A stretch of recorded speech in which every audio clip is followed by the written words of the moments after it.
So I would like to welcome everyone to our next session. I'm very excited. We kind of have another session, our webinar. And just to give you, the ones who just joined, to give you an idea what we had already and where we are and where we're going to be in end of November, we have another session. So we had at the beginning where we discussed the digital, the privacy issues, but also the dependency on technology. And it's all about thinking about what kind of conditions do we have to create knowledge, and what kind of other conditions do we need, what we would like to have for kind of an alternative conditions for our knowledge creation. And it came out of a conversation that Sue and I had, thinking about we need to think more about the conditions that in which we actually work. And so so this is today, I'm very pleased, we will come back to that in a second, but just to give you an idea what the kind of a format is. So we kind of thought, okay, when we talk about conditions that we want to have, let's also address what is the current situation. And so we then always invite someone, a speaker, to kind of elaborate on the conditions, and then having someone coming up, developing or presenting an idea, an alt kind of way forward.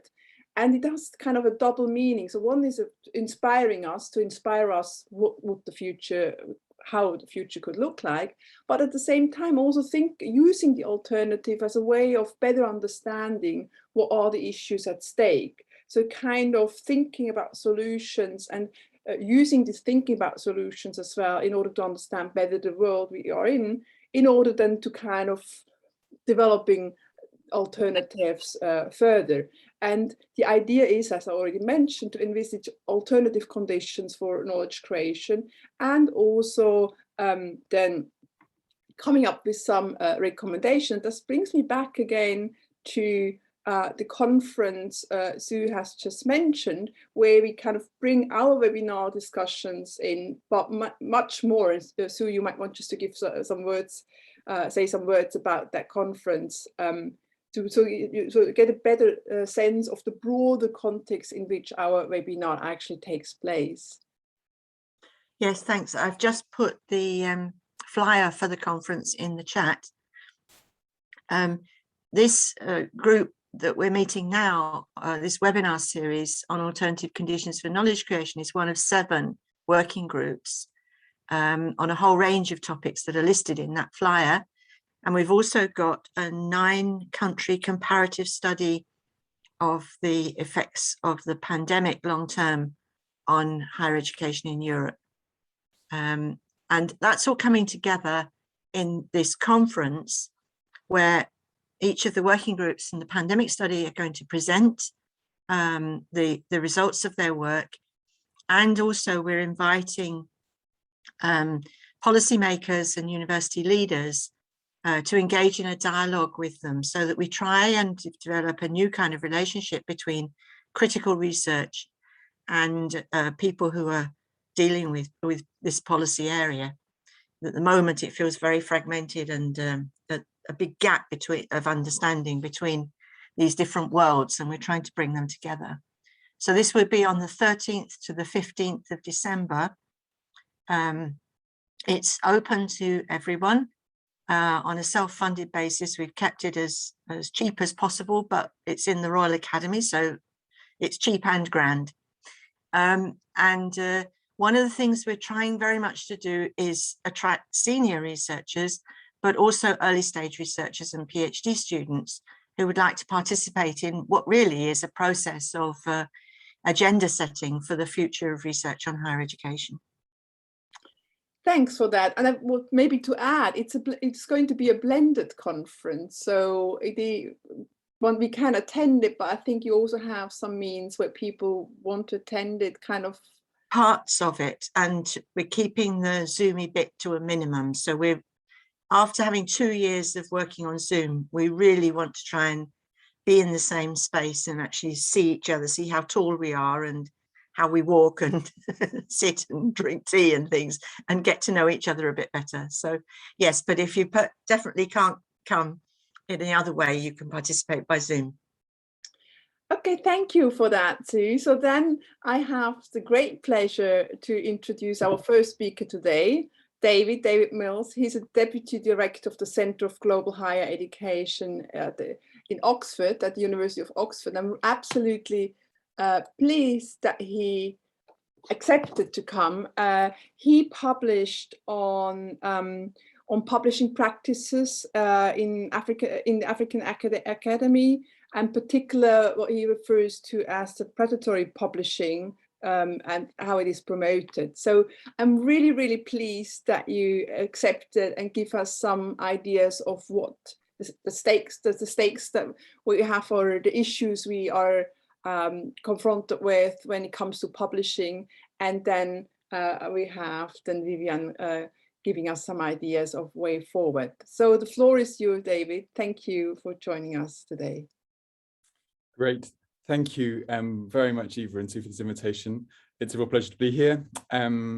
So I'm going to do a sort of an overview. I actually, in some ways, I feel like a bit of an imposter because Vivian's the expert here. She's someone who's worked in publishing for years.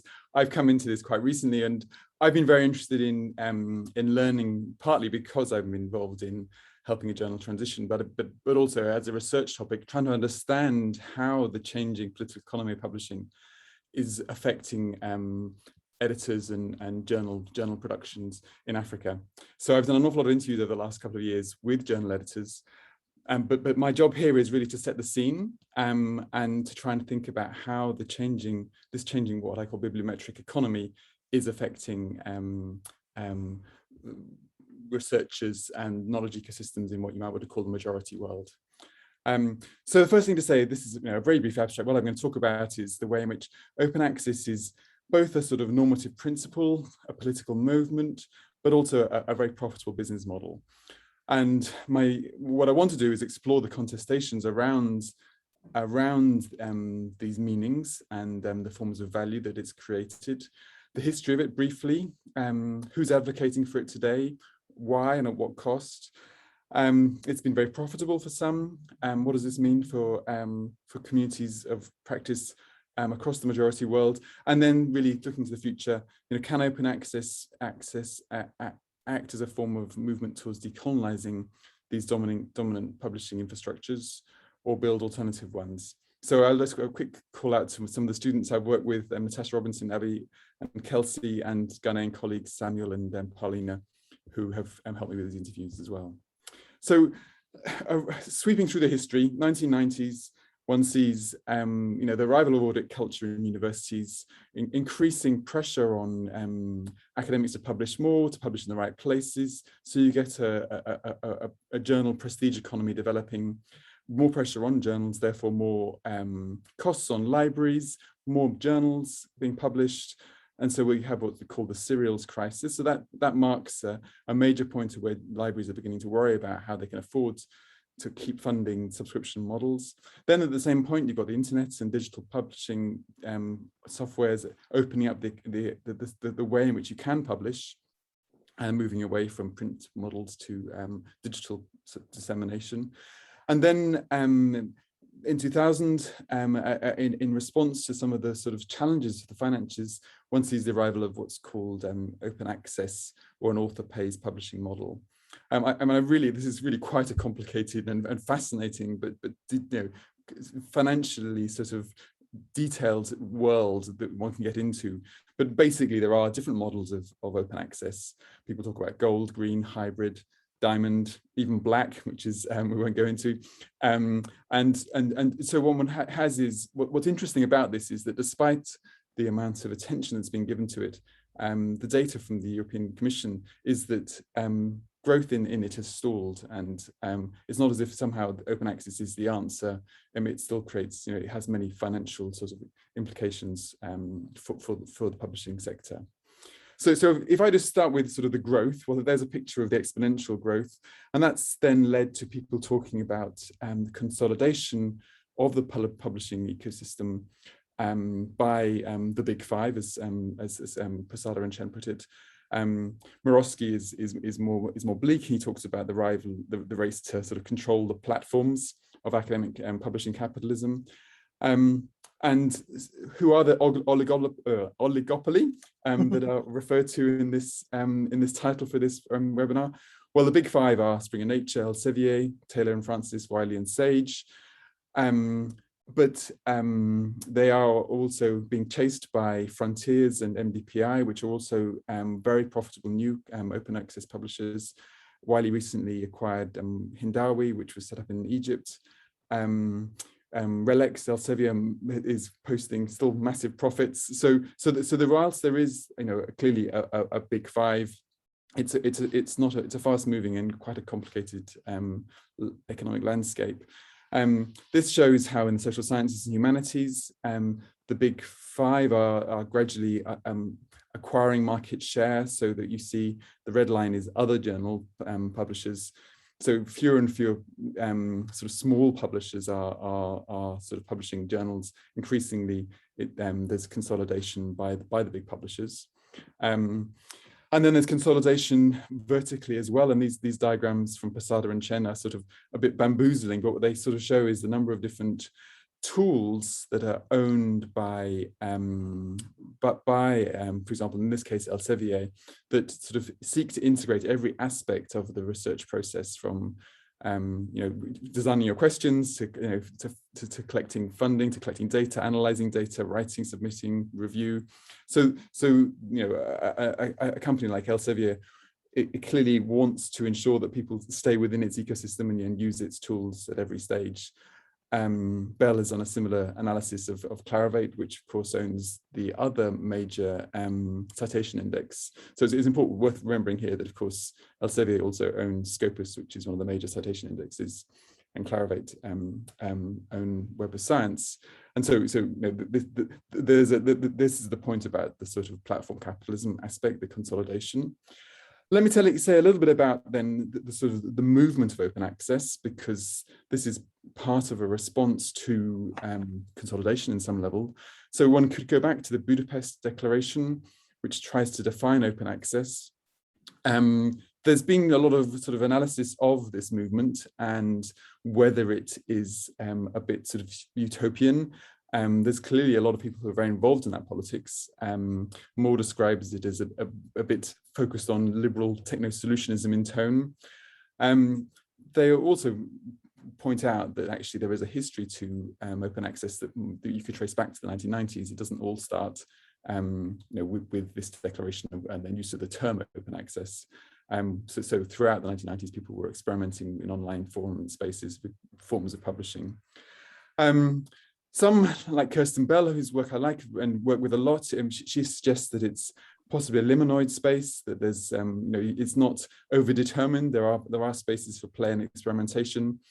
And then from a decolonial perspective, the questions are, open access by whom, for whom, and through what means. What are the implications of this for researchers, especially in more resource-constrained ecosystems? I mean, it's the question of how one funds open access is a very big question for African universities and research systems. So what we have, and I imagine Vivian will talk about this, is models of flipping, where you take journals from a subscription model into an open access model of some form. So then you're shifting the costs from the end users, the subscribers, to possibly to authors, through an APC, which is article processing charge. These, of course, create a market and opportunity, which is one of the reasons why there are new publishers that have grown very fast and become very profitable. An APC could be $20 for a small African journal, and it could be the absolutely minimum. It could be $10,000 for Nature. So this, that covers a massive range of markets. It very much ranges by discipline, fields, what academics have, and certainly we talked to many Ghanaian academics who said that there was very little institutional support for them, so they're often having to pay APCs out of their own pockets.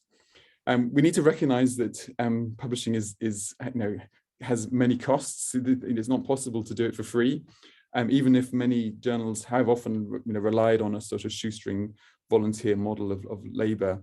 I don't think that's a long-term sustainable solution. And certainly, many of the journals we talked to in Africa, which were sort of university-based online journals using OJS software, no real sort of support from the institution, and therefore very hard to fund or keep sustainable. And some people think that OA in general isn't sustainable because of the growth in the number of articles, and saying that actually perhaps the solution is just more use of preprints to sort of filter things out.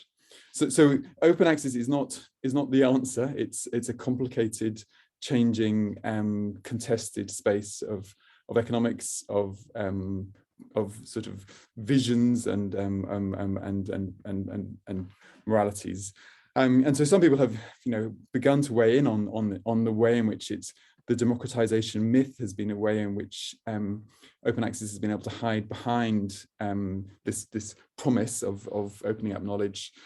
So Leslie Chan talks about it possibly becoming as exploitative and oppressive as the legacy system it seeks to replace. Does it disguise a question going beyond the sort of the injustices to thinking about, how do we move from thinking about distribution to recognition? So, what would a wider, more radical notion of open access look like? Not simply about letting people read it, but actually giving people opportunity to participate in the whole cycle of making knowledge. And so I think that the critiques are bashing backwards and forwards. There's a lot to say here about how one could, think beyond open access to think about the infrastructures that enable it. I know I haven't got too long, but I'm going to say a little bit about some research that I've been doing with Kirsten Bell. This is a sort of rather pretty picture which tries to look at the coverage of citation indexes. And what we highlighted was just how little overlap there is between citation indexes. So this image sort of tries to show that in many ways, looking from above, you lose knowledge, because if you're not in the dominant citation indexes, somehow you're not seen as having valid knowledge. So one can begin then to go to think about how Scopus covers, for example, African journals. And if there are 34,000 journals in Scopus, there are only 250 that are published from Africa.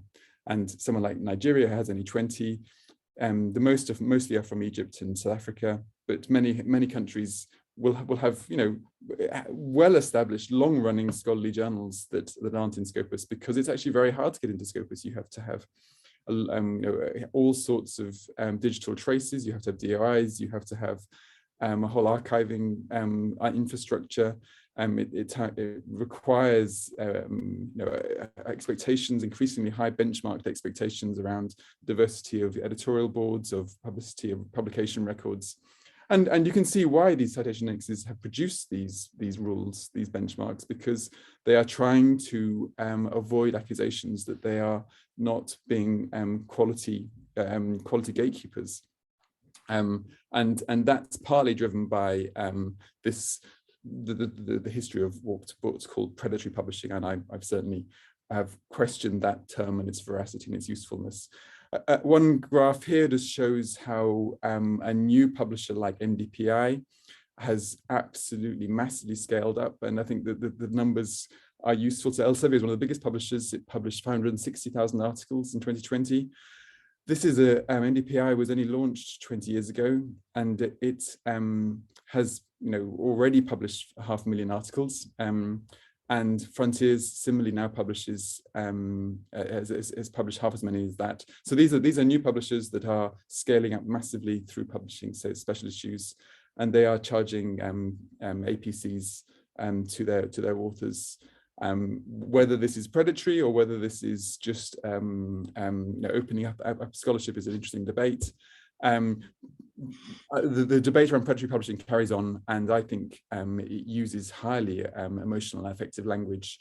It's often supported by the elite journals like Nature, and certainly by the publishers to sort of delegitimize much African research. And so in Nigeria, for example, a third of journals are supposedly sort of low quality. That doesn't mean they're predatory, but that's how they're dismissed. They're dismissed as predatory. So again, this is a move to sort of reduce the diversity of knowledge. My final slide then is, the question it raises is open access re-entrenching the power of traditional publishers, as Akunate will suggest, or Might we see the growth of diamond open access as opening up new possibilities? Does that work in low resource environments? If it's unsustainable, what other models might we have? How might we push for bibliodiversity, regional knowledge ecosystems, whether it's through library consortia? Latin America, of course, has a long history of doing this really well. And certainly China is trying to develop those sorts of models. And then there are initiatives that such as the Open Library of Humanities that are trying new things, so that one could talk about the possibilities for bibliodiversity. But I think that really then takes us beyond open access. Open access is neither here nor there. In some ways, it's about the infrastructures that are behind open access that would enable this diversity. And with that, I will just highlight a few things that we've written about predatory publishing and about fakery in African publishing, and there's some references. But I very much look forward to people's comments and responses. Vivian, over to you. Thank you. Thanks very much, David. That was fantastic. What a fast move through a big world. Thank you. Let's move straight on to Vivian, who comes from Berghahn books and Berghahn journals, and is going to talk from the inside of the industry. Over to you, Vivian. You're muted at the moment. Thank you so much. Let me just share my screen. There we go. That's good. Great. Thank you so much for having me. I'm delighted to be here.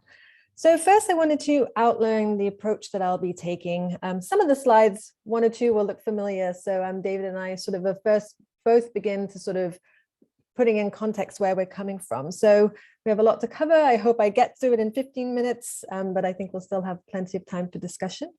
So I'll provide a brief interview to situate what is obviously clearly a biased approach to the arguments that I'll be setting forth. And then I'll provide some publishing context to show where we find ourselves, which will complement the areas that David covered. And I'll then chart sort of the backdrop that has accelerated open access and the bumps that we've hit along the way. And then finally, I'll sort of show how some of these particular bumps can be remedied by the model Subscribe to Open that we'll then be discussing in further detail. So by way of background, Berghahn Books is an independent publisher in the humanities and social sciences. We were founded in 1994 by my mother, who's an anthropologist by training. We're still a family-run, scholar-led firm, although I should know, as Sue knows, over many years, I'm myself in the process of becoming a failed scholar-led anthropology PhD. No, you're not. To be continued. So we have offices in New York and Oxford, with books and journals that are highly specialized. And I think this is also an important point to the model that we'll be discussing. So the publishing landscape, as David also touched upon, is definitely continues to grow. It also continues to be characterized by consolidation and market concentration, especially by for-profit, shareholder-driven multinational organizations, who are now also expanding into other segments vertically, as David also showed in some of those slides. You can see here growth. I mean, I focused here on English language journals, not only in journals themselves, but in article growth. And the dominance, over 50%, is now held by the top 5, as also David touched upon earlier. Not only that, but when it comes to the humanities and social sciences, which is also a focus of our program, journal publishing is heavily skewed STM. Now, this impacts humanities and social sciences in a myriad of ways. For instance, library spends on humanities and social sciences materials is regularly sacrificed for STM journals, especially those big deals.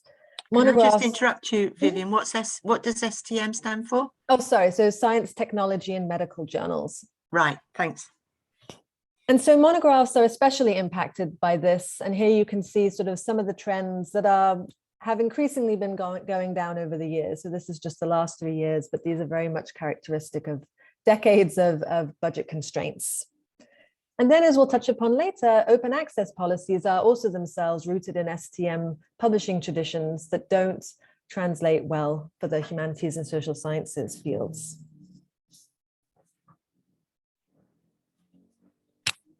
So of the STM revenue that we have discussed and sort of the very strong dominance of STM publishing across publishing more general, the distribution of revenue itself is also further consolidated at the top. And you can note there are clearly benefits for market dominance. So here's an example of Elsevier and the percentage of cost to library versus percentage of publications. And as you can see, these trends have really solidified a clear number of players at the top of the food chain. So open access, and one of these, well, both slides will probably look very familiar, has now become also a major contributor to journal output growth. On the one hand, we've seen an explosion of new native open access publishers, also as David touched upon. But on the other hand, we've also seen an increase in outputs from legacy publishers. In fact, half the revenue growth of publishers is currently attributed to open access. For instance, in the latest OA news and views from industry analyst Delta Think, here are some 2020 trends to note. The open access market saw a 25% increase to $975 million in 2020. Output of OA articles attributed for 36% and is on trend to be 50% in 2024. We also saw a major spike, of course, in publication activity with COVID, which also opened up a lot of content as many publishers, while there were the struggles to become remote and provide remote access, opened up their holdings. So open access publisher MDPI offers a really glaring example also above all of how COVID impacted outputs, and many publishers were able to pivot and expand in somewhat questionable means to account for the publication that they were seeing. So how did we get to this particular juncture in scholarly publishing? As David also traced, there is a long history of open access, but there have been some key moments that have now culminated in an array of organized actions and strategic initiatives to accelerate open access. While much of it, such as Plan S, which we will turn to next, feels very top-down, the groundswell was relatively top-up and was rooted in international librarian coalitions such as SPARC and researcher concerns, which led to, for instance, to the founding of the Public Library of Science, also known as PLOS.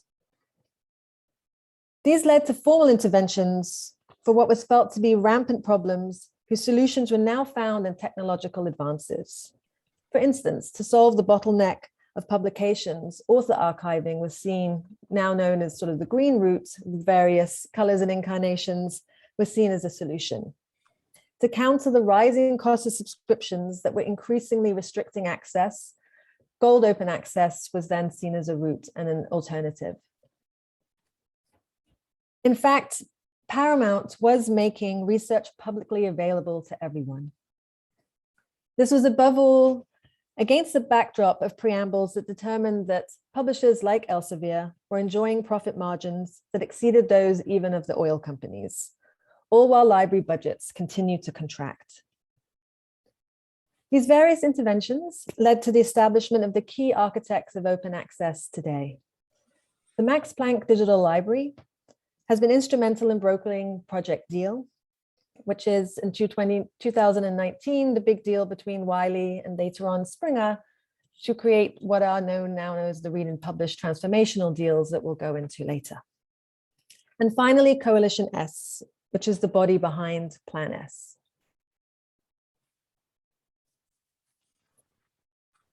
So Plan S was implemented in order to see more decisive steps taken towards the realization of full OA.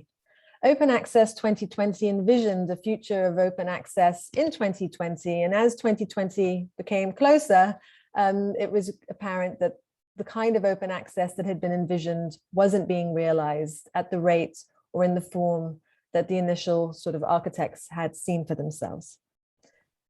They have one main target that I've noted here, and then they have 10 governing principles that are evolving as they continue to also evolve and have to address matters that come up, issues that come up, and timelines.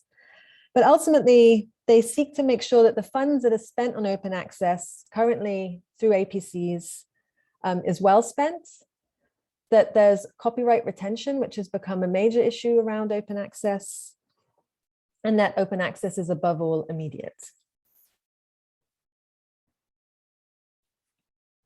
Funding bodies, national or private, endorse Plan S, and in doing so, they integrate those principles into their grant stipulations.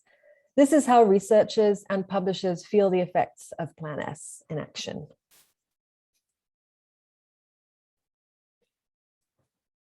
So while an APC-centric approach was already in circulation, also as David touched upon, there are many shades and precious attributions to open access forms. The focus on funds in this way led to an explosion of APC-funded articles with staggering price tags. They obviously they range also, as David touched upon, but the medium APC is between $2,500 and $3,500 US. Apologies to be so US dollar centric, so about 2,000 euros.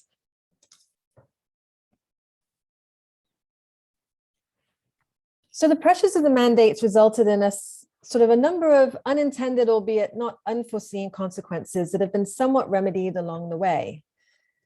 There was a proliferation of OA predatory journals, or, David's, I think, really well complicated that question and showed whether or not that is, to what extent we do need to problematize such categories and by whom. There are a number of indices and lists that came out identifying various publishers, and there are definitely some areas where one can identify whether or not there is some exploitation happening. So to that end, various tools have been developed to allow researchers to hopefully determine whether or not the publisher they are looking for is the right publisher. There was then also the significant issue of the in-between time when publishers started to flip to OA, and some began to sort of provide open access articles within their subscription journals, in many cases at a very rapid rate. So this caused this problem of sort of double dipping, which is libraries paying for the subscription while at the same time having a significant portion of those journals already available open access for an extra fee. So this led to the model of offsetting, which was a kind of administratively burdensome calculation of how to credit subscriptions against the amount of open access. Finding themselves locked into multi-year and multi-million-dollar big deals, libraries turn to tools like Unsub to free up resources for open access and tackle the imbalance that we saw earlier between library holdings and spends. This is especially the case with Elsevier, which has been a very sort of public, there have been very public battles between big library, especially big library systems, negotiating and renegotiating their Elsevier holdings. And last but not least, we have the transformative agreement, best characterized by the read and publish deals that are broken between national consortia and the same large publishers that dominated the earlier slides. There is no doubt that we've seen significant shifts into open access. So in that respect, the ideals of the open access movement have in some ways been reached, but also, as David pointed out, at what costs and for whom. This is definitely a common theme. Certain consequences remain unchecked. Competition. A recent working papers analyze whether Project Deal creates incentives for authors in their choice of submission and has found already statistically significant increases. And the Project Deal took hold in 2019 and really sort of kicked off in 2020. So there are big increases in the likelihood of authors looking to publish in Springer and Wiley journals over their regular go-to journals. Revenue. Elsevier just posted its latest financial results, and its revenue is up 4%. Its revenue is currently in the 4 billion range. And Wiley saw a 14% increase in its latest releases. Its revenue is in the $536 million range. Financial statements of all of these large publishers regularly talk to and speak to the point of open access as a source of revenue growth. And finally, the rising inequity, as David also touched upon, sort of given the dominance of transformative agreements, and the rise of OA has disproportionately benefited researchers in select regions. So where do we go from here? Two recent interventions transition us to the final section on Subscribe to Open. First, a report that led to a commitment for key stakeholders to work with smaller publishers to help broker open access deals. a consequence of all of this consolidation and the current models of open access really privileging the top 5 publishers, and even beyond that, sort of the percentage of the slide that we saw much earlier has had obviously a dire effect on smaller publishers, society publishers, smaller journals, who are either finding themselves having to move to larger publishers, having resisted for many years, or even in some cases are being dropped by their former larger publishers who don't see how to make open access work for them in their societies. And second, the endorsement of non-APC models by Plan S, which gives the go-ahead for OA resources to be shifted to support emerging models like Subscribe to Open. The support of funders who offer a key and currently one of the dominant streams of funding to open access for models like Subscribe to Open is really great news and a wonderful way to diversify the ways and the revenues that are used to support Subscribe to Open. So I would argue. Could you let this Subscribe to Open? Could you let us know a bit more about what this means? Yep, it's my next slide. Right, yep, okay. it's the next section. So there are promising ways forward. Subscribe to Open not only tackles the problems of APCs, but also market consolidation by offering an equitable model that is especially well suited for exactly those smaller publishers identified as left out of and endangered by the current OA trends. Why not use an APC model? Well, as we've seen, they are rife with inequities, and even the most well-funded institutions have problems with allocating funding, especially to the humanities and social sciences, where many outputs from social science journals aren't eligible for APCs. So book reviews is a good example.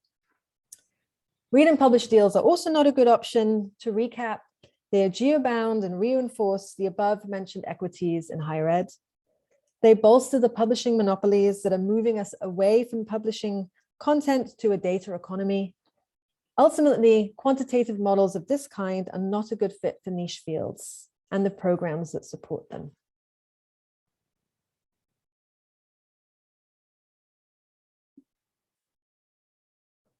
Sorry, my slide is just, aha. So what is Subscribe to Open? The model is a simple one, and it aims to bring about big transformation at the journal level by changing as little as possible. And this is a key feature of this model. The transition to open access that we've currently seen has been rooted in article. So not only the funding model is an APC, but essentially what we are seeing is one article at a time. This model transforms entire journals in entire years to open access. In short, it mimics the current normal subscription process. Libraries allocate funds by continuing to subscribe as they did before, using the same channels as before, and receiving the same journals as before. So this is using the very well-established intermediaries and procurement processes that are already well in place to transition income and funds for journals that were previously behind a closed wall, and it opens up that wall. So why would libraries support this model? Well, it offers a much smoother participation process. And the majority of libraries are really talking a lot about their resistance and their reluctance to continue to pay for paywall content. There is a big shift within the library community, also going back to our origins, to really fuel and promote open access. And this model removes article admin nightmares. If you have to imagine, an article-based economy is a lot of work for publisher and librarians alike. Not only that, but all librarians can participate in this model. The current read and publish deals are dominated by the very large and well-resourced library systems or national consortia. They are also big supporters of Subscribe to Open, I should add. But those big deals don't work for all libraries who either don't have the resources to negotiate such deals or simply don't have the funds. Subscribe to Open is a great model for them. They are already well immersed in the subscription economy. And why researchers? Well, as authors and readers, researchers are a key stakeholder in journal selections outside of these big deals. They want their journals to survive, and they want to continue to publish in them. In fact, one of the reasons librarians are so keen to support a model like this is because they talk to their faculty, especially in the face of the proliferation of new open access publishers, and found that many of them simply want the journals they know and trust to be open access. They don't want the new journals necessarily. So the research community is also increasingly informed and mobilized when it comes to open access, and they know better than anyone when a model is not working for them or their discipline. And it's the discipline focus of our pilot that was a real mobilizing force for us. Caring for the field that you serve matters, and there's a lot of goodwill to support publishers in recognition of that. And this is also coming out with open access books, where a lot of the scholar-led open access publishers are seeing that kind of support because it's recognizable the kind of services they're providing to their authors. This is why this is a good model for publishers of our type, because the publishing we do remains high quality and far more relational than the quantitative operations of the big players. In our case, the researcher collective Libraria came along just as the momentum for open access in anthropology was taking hold. As researchers who are also former and current journal editors, the Libraria team approaches OA transitions with an appreciation for the journals that are already in circulation. They've been instrumental during this entire process. So while the Subscribe to Open model originated with annual reviews, our own path started in 2017 following a meeting at AAA. And as you can see from this timeline, this was a process of careful consideration of the pros and cons of going OA, involving the many stakeholders all along the way. We were all very concerned to have a sustainable model. The publisher as much as the journals. Our journals are very concerned, on the one hand, to be able to provide open access in an equitable way, but to do so sustainably. We are now in our second year. So for our pilot, we selected 13 core anthropology titles. We took a collections approach because that was a great way to get the attention of our key libraries, and it also offered them the most savings. But the beauty of this model is that any library can continue even at the single title level with the same pricing parameters as before. And this has been also extremely relevant for our success. Library participation was kept simple, as I touched upon earlier, and they could do so via their preferred channel. And I should also note that the cost of our collection of 13 journals to be fully open access is the same as the average APC for one article. Wow. So far, we've been really pleased with the response, not only in library support, but our usage has increased exponentially. 2020 was obviously a wacky year for every publisher when we opened up our holdings to allow for remote access. And so 2021 is a lot more steady and I think far more representative of this change that we've seen. But as you can see, it's exponential growth in usage. And as we now look ahead to our third year, we are delighted to welcome a new journal to the collection, and we'll be working to transition social anthropology to a full APC-free open access model as of 2022. EASA members voted overwhelmingly to take the journal open access via this model. Is it truly a community-led open access initiative in action? And so in closing, I wanted to reiterate why this is a prime time for community-driven initiatives like Subscribe to Open. They need to take a leading role in OA transitions that are otherwise abound. In our role as a scholarly publisher, we must find the right model for our research communities and for our librarians and for the funders who support all of this output. Subscribe to Open is just that, an equitable model rooted in the best of what traditional qualitative community-supported journal publishing has to offer. And in the spirit of community, there is now also a community of practice for Subscribe to Open that brings together a number of stakeholders, publishers, librarians, funders, intermediaries. Our objective is to publicize our activities and also to help one another and share experiences for what is still an evolving model. This all has the goal of normalizing Subscribe to Open as a robust and sustainable path to open access. Thank you. Thank you. Yes.